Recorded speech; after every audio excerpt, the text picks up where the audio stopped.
welcome back. My name is Rachel and I am an artist, and today we're going to be getting into my painting, The Sun. The Sun is part of the Major Arcana. It is part of the tarot. There's two parts, Major and Minor Arcana. I'm doing the Major Arcana and I'm using it as a wonderful storytelling device. It follows what's called the Fool's Journey, and basically anybody that wants to start on a journey or a little baby being brought into the world and their journey through life can symbolize many different options, and each card represents a different stage in that journey, whether it is growing up or venturing out on a new task, venturing out into the world, traveling. I don't know, you get what I'm saying. You smell what I'm putting down. The Sun is the 19th card in the deck. It is the happiest card of the deck. Ooh! It usually symbolizes when you get to a point that you can enjoy life. You realize that there is good all around. It gives us warmth. We're happy not only on the outside, but on the inside. I mean, like, let's be real. Who's not happy when the sun's out? Joke's on everybody, because I found a way to make it sad. It's my favorite thing to do. Doom and gloom. Sorry, guys. That's true and not true.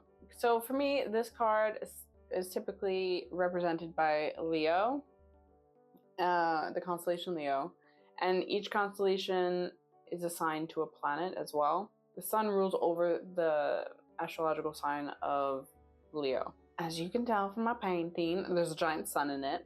This is the one painting I think that I don't have any people. I have to check. You know, this card for me represents my mom. Let's just put it out there. I know I said, like, there's the mother card in the Empress. I use that for myself because I am a mom. The Sun card, I kind of assigned in my head to my mom. And for those who don't know, she has passed. She died like 20 something years ago now. 2004, 22 years ago. A little quick math. I had a dream once, and I woke up and all I could remember was the feeling of my mom and a giant blue sun. And I was like, well, this really works for this card because it's called the Sun. I went on NASA and I found an actual picture of our sun. It's not a picture like, oh, a picture. They take photos using different like infrared, and sometimes they use other things to control the gases, and they'll color it certain things so that you can see, like, this is this gas, this is that gas. So for this picture of the sun, it was blue, and I'm like, wow, look at that, it's just like what I dreamed. And so I decided to put the sun and also another constellation around it, and I put clouds that were setting like a sunset. They were very red and potent. Red was also one of her favorite colors. And inside the sun, I have the heart. A heart, the heart. Leo astrologically, or medical astrology, rules over the heart as well. And my mother died from her heart stopping. So it kind of all just fit. One of her favorite flowers was the carnival rose. So I have, coming out of two veins, carnival rose that's alive, and from the other two veins, carnival roses that have dried up. I didn't want it to be like super sad because, you know, I mean, it is sad, but like now painting things so many years removed, it's not that it's not sad. It's just you've lived so long with the sadness. It's made a little home. That sounds terrible. Oh. But not, it's like you've become neighbors. It made a little home next to the home of love, and you became neighbors and friends. And so, like, you know, they're just like, they're there. And ew. So behind the sun, I also have another galaxy that is in the constellation of Leo, and I wanted the symbolism of this painting to be not goodbye forever. Well, nobody knows what happens after death, and not that I think that she's, you know, sitting right here with me. But I do believe that people kind of like maybe transform into energy. I don't know. Maybe they become part of the sun and now they're burning gases. I don't know. Especially when I'm gardening or I'm outside, I do feel like like Avatar, we are all one and we're all connected, and that there is somewhere, somehow, she's maybe watching. I don't know. Maybe that's a story I tell myself to feel better. But everybody believes in something. I don't think death is it. Like, we just, we could be. But I feel like that'd be kind of boring.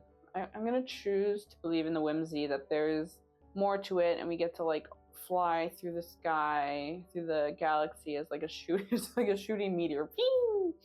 That would be awesome. But anyway, the setting, I wanted to be like a sunset, like, the day is set on this physical relationship, but maybe in another world, in another realm, we'll see each other again when the sun comes up. So when I did post this originally on social media, when I first finished painting a few years ago, I posted it with a poem, and it's called When Tomorrow Starts Without Me by David M. Romano.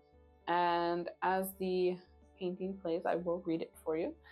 And that is all I'm going to gab for now. I hope you guys enjoy the time lapse, and I will see you next time. Bye!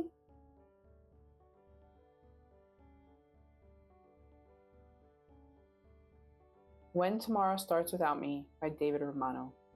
When tomorrow starts without me, and I'm not there to see, if the sun should rise and find your eyes all filled with tears for me, I wish so much you wouldn't cry the way you did today, while thinking of the many things we didn't get to say.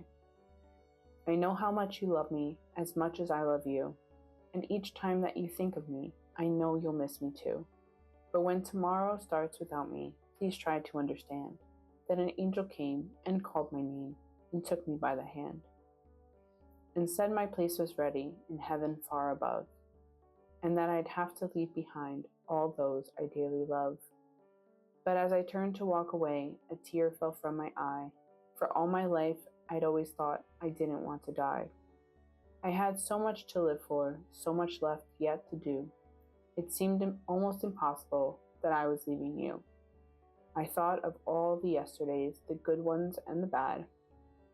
I thought of all the love we shared and all the fun we had. If I could relive yesterday, just even for a while, I'd say goodbye and kiss you and maybe see you smile. But then I fully realized that this could never be, for emptiness and memories would take the place of me. And when I thought of worldly things I might miss come tomorrow, I thought of you, and when I did, my heart was filled with sorrow. But when I walked through heaven's gate, I felt so much at home, when God looked down and smiled at me from his great golden throne.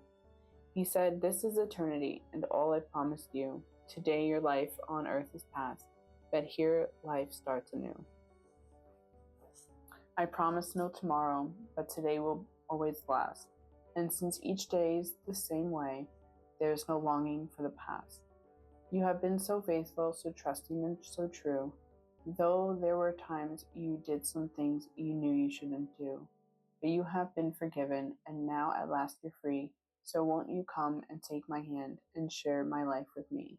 So when tomorrow starts without me, don't think we're far apart. For every time you think of me, I'm right here in your heart."